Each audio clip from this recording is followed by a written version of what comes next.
Hi guys, welcome back to Handlebars and Holidays. Look what we've got. It's the 890 Adventure R from KTM. This is going to be very, very interesting. So stick around, I'll be back in a sec.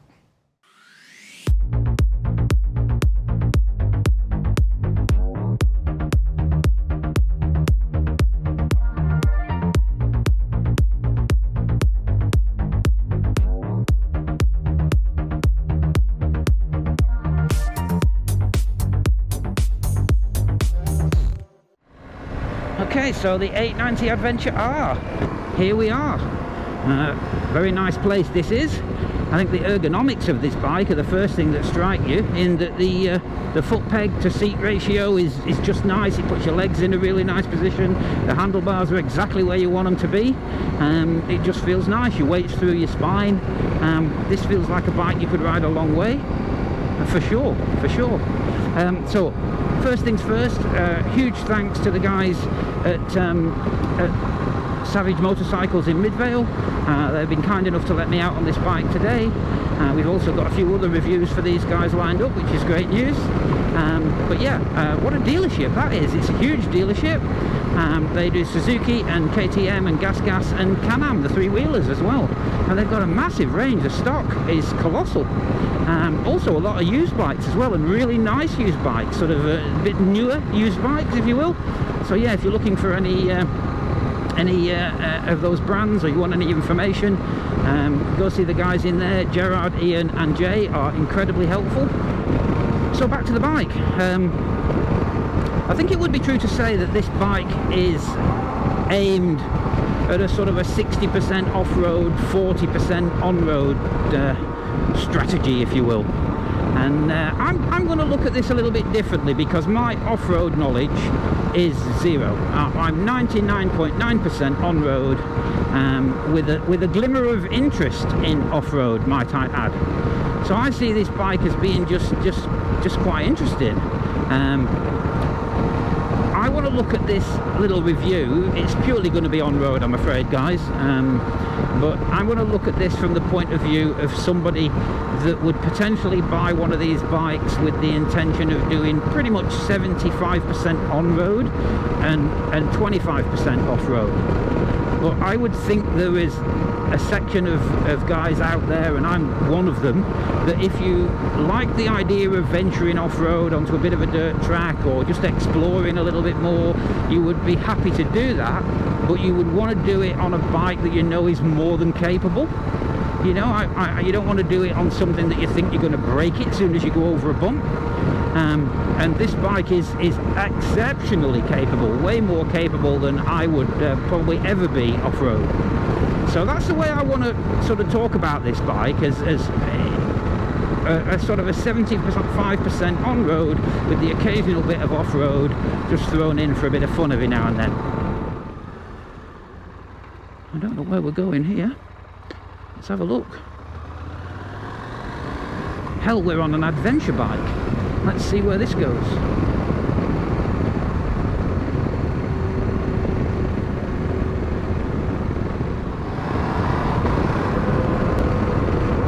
Bike's got a very nice short shift. Not much movement required in the shift lever, which is nice. Makes for nice easy gear shifts. This particular bike is fitted with a tech pack, so it's also got the quick shifter, which is surprisingly smooth actually. I've got a quick shifter on my Rocket 3, and it's certainly as smooth, maybe even a bit smoother than that one.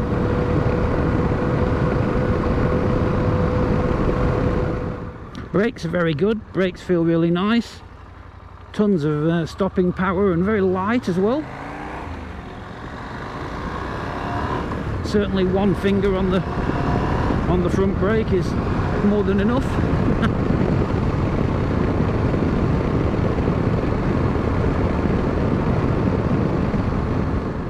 Considering the height of the bike, the centre of gravity must be very low, because it just feels very, very controllable. You feel like you're perched up a little bit, not too much, but the centre of gravity aspect does make it feel nice and manageable.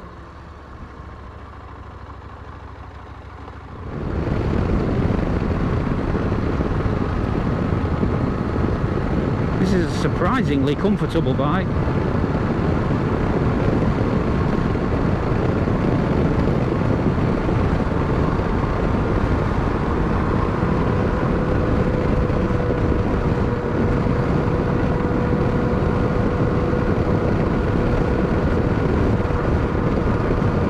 So we're obviously just in street mode at the moment. There is a road and there is a rain and an off-road mode, but no reason for me to be in anything other than street.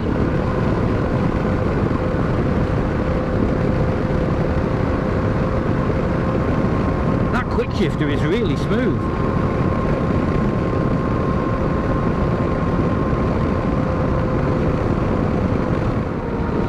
So I know from watching other YouTubers that this is a, you know, this is a very capable off-road machine, but it's actually a surprisingly well-mannered on-road machine as well. And I was a little bit concerned about the tyres. I thought that they would maybe feel very coarse and knobbly. You can tell you've not got road tyres on, but it's more than fine. What's the word I'm looking for?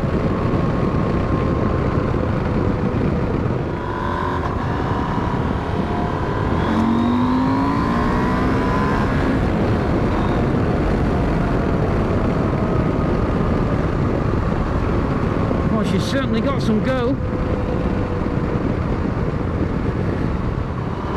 The power comes in really nice and smooth. It's very progressive. It's linear, I suppose, maybe would be the word. It's not snatchy. The fueling is very smooth on and off the throttle.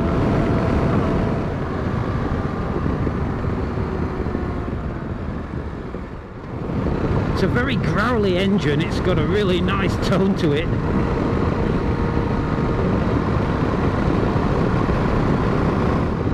Plenty torque. Torque actually I think the torque is at 6,500 revs if I remember rightly, and it actually feels like it's lower. It seems to be torquey in from about 4,000 really. For somebody that's always been a road rider, this does make me feel like I would like to have a bit of a go in the dirt and the muck.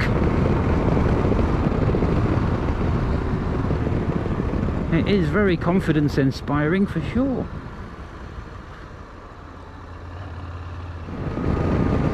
Okay, so there's a little park up here. I think we'll pull in and just have a bit of a walk around, and as always, I'm not going to get too deep into specifications and the technical stuff. That's not really my thing.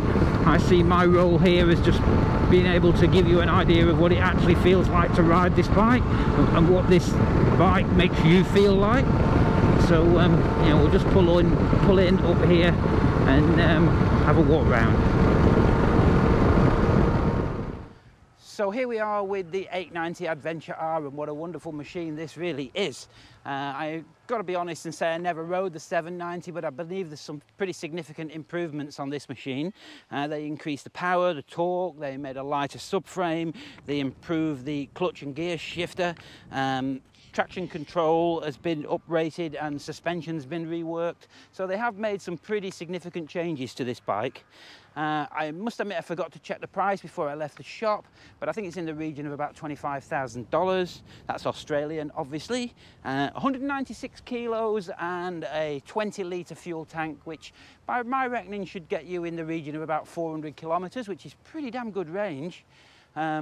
Interestingly, the fuel tank is slung very low either side of the engine, keep the centre of gravity down, and you can actually really feel that. It does feel like the centre of gravity on this, for quite a tall bike with an 880 seat height, it does actually feel like the centre of gravity is low. It makes it very manageable. Engine wise, so obviously we've got an 889cc parallel twin, which is up 90 cc's on the previous model, 105 horsepower at 8,000 rpm, which is up about 10 horsepower on the previous, and 100 newton meters of torque at 6,500 rpm, which again is up about 10 on the 790. In terms of convenience and technology, you have got a 5-inch full colour TFT T, which is really clear, really nice. That's a lovely thing. 3 riding modes as standard, which are rain, street and off-road. There is a shift indicator and lean sensitive traction control and cornering ABS, both of which are switchable. So you're really not missing anything. This bike's pretty much got everything. In terms of suspension and brakes and such like, as I mentioned, there's a lighter subframe. The engine is a stress member, which obviously keeps the weight down.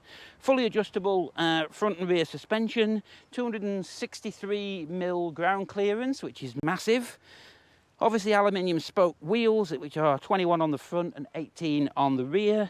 And the brakes are a 320mm disc on the front with a 4-pot caliper, with 4-pot calipers, should I say, and a 268mm disc single pot caliper on the rear. So yeah, incredibly impressive piece of machinery this. So without further ado, let's ride some more.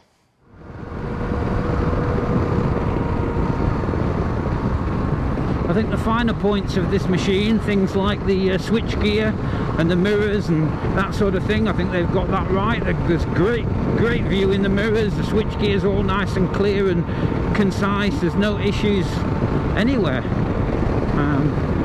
Everything is where you would want it to be and how you would want it to be.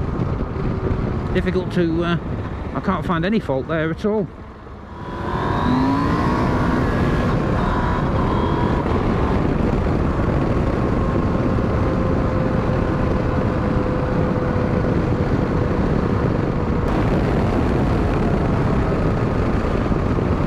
Yeah, this bike has certainly got some go in it. It's a very pokey machine.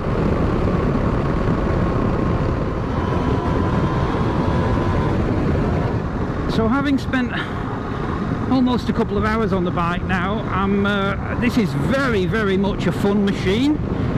You can really have a good, you could have a scream on this. But I do think in terms of practicality as well, it's a nice bike to ride on the road. It's got no sort of nasty traits or habits. Quick shift is excellent.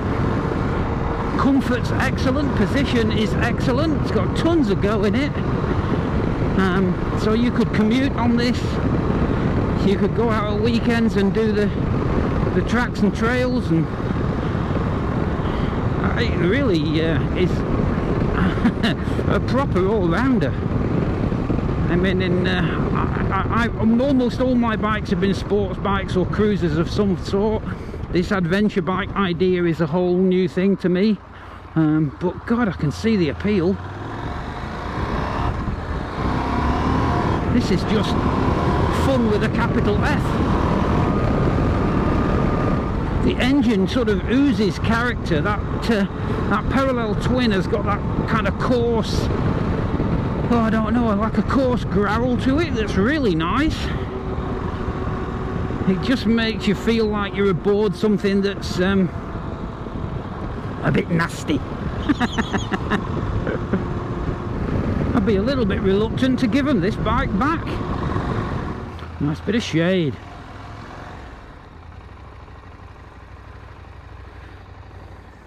So my thoughts on the 890 Adventure would be that although it's not the intention, I think for anybody that rides predominantly on road but just wants a machine that they know is capable enough for them to explore off-road when the fancy takes them, the odd weekend or the odd half hour here and there, you just find a track or a trail that you wonder what's at the end of it.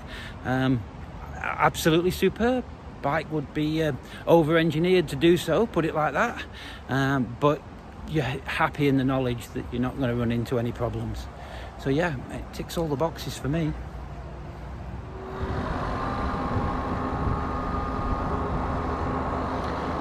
So I'm not far off the shop now, where sadly I'm going to have to hand this bad boy back, but it's been a great morning. I've really enjoyed my my sort of first introduction to KTM. Looking forward to some more. hopefully it's been of use. I apologise for the fact that it's not been a sort of a typical Adventure R review. I've not really touched on off-road at all, but truth is I can't. I'm not an off-road rider, so from the onset the intention of this was really just to give you an idea what it's like from the on-road perspective. But I must admit, it does make me feel like I want to have a dabble off-road. So yeah, watch this space maybe. But yeah, so if you live in Western Australia, you're interested in KTM, Suzuki, Gas or Can-Am, please do pop in and see the guys at Savage Motorcycles in Midvale. They are lovely guys. It's a cracking showroom. In fact, I'll throw some pictures up now of the showroom, because their stock levels and their setup there is awesome, and they're just nice blokes. So it'd be good to just pop in and have a chat if you're feeling that way out. Anyway, as far as the channel goes, all sorts of things lined up. I've got some really interesting stuff to ride. We got a little hot spell coming up next week, but as soon as we get back to this sort of weather again, where it's not crazy hot, I'll be back out on something else. I know what it's going to be, but I'm going to keep it to myself for now. But yeah, so anyway, I will sign off. Thanks for joining me again at Handlebars and Holidays, and I will see you next time. And as always, take care and ride safe. See ya!